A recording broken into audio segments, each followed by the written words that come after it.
The last 12 years have been an uphill battle for Carolyn Dean. My marriage was falling apart. I had 4 children. I was doing my master's degree. My mother was ill and I was her carer. The 57-year-old cycling enthusiast now realises she was also experiencing perimenopause, which she attributes to the breakdown of her marriage. I did see doctors and said, look, I'm feeling anxiety and low moods, I get cross easily, I can't sleep. Nobody, not a single GP, mentioned menopause.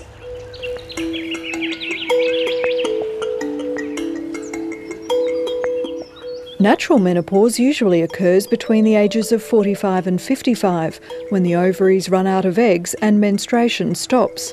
But the wind down or perimenopause can begin years earlier, as oestrogen and progesterone production fluctuate wildly. One of the few published studies of female Indigenous health found the process can begin 5 years earlier for First Nations women. Hello.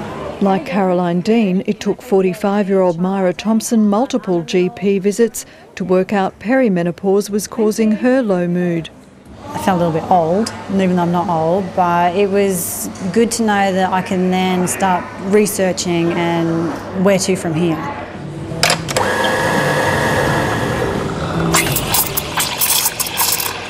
When she mentioned it at work, there was an outpouring of similar stories from colleagues. They've now formed their own support network, driving more open discussion and hopefully breaking down the stigma. Try and get out of the Stone Ages, where they institutionalised women, thinking they were crazy.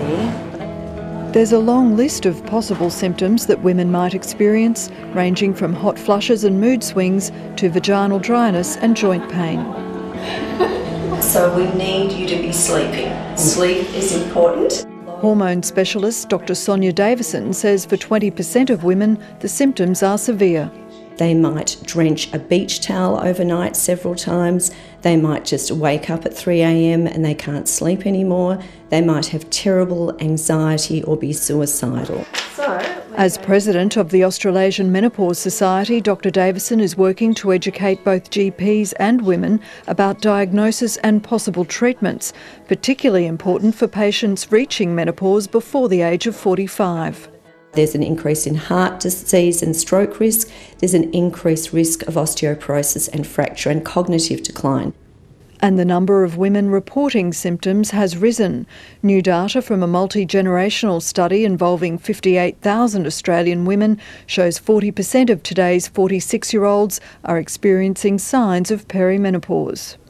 That figure is almost twice compared to the same age women who were born in the baby boom generations. One possible explanation for the increase is when a 2002 study linked hormone replacement therapy with breast cancer, women stopped taking the treatment and doctors became reluctant to prescribe it.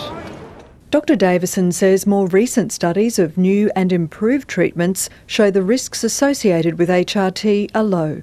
Historically, we had progestogens, which is like a progesterone treatment, that weren't very similar to the body's progesterone, and we think that that's where the link with breast cancer probably lies. All the clinical guidelines have recommended that women take hormone therapy for the shortest possible time to alleviate the symptoms.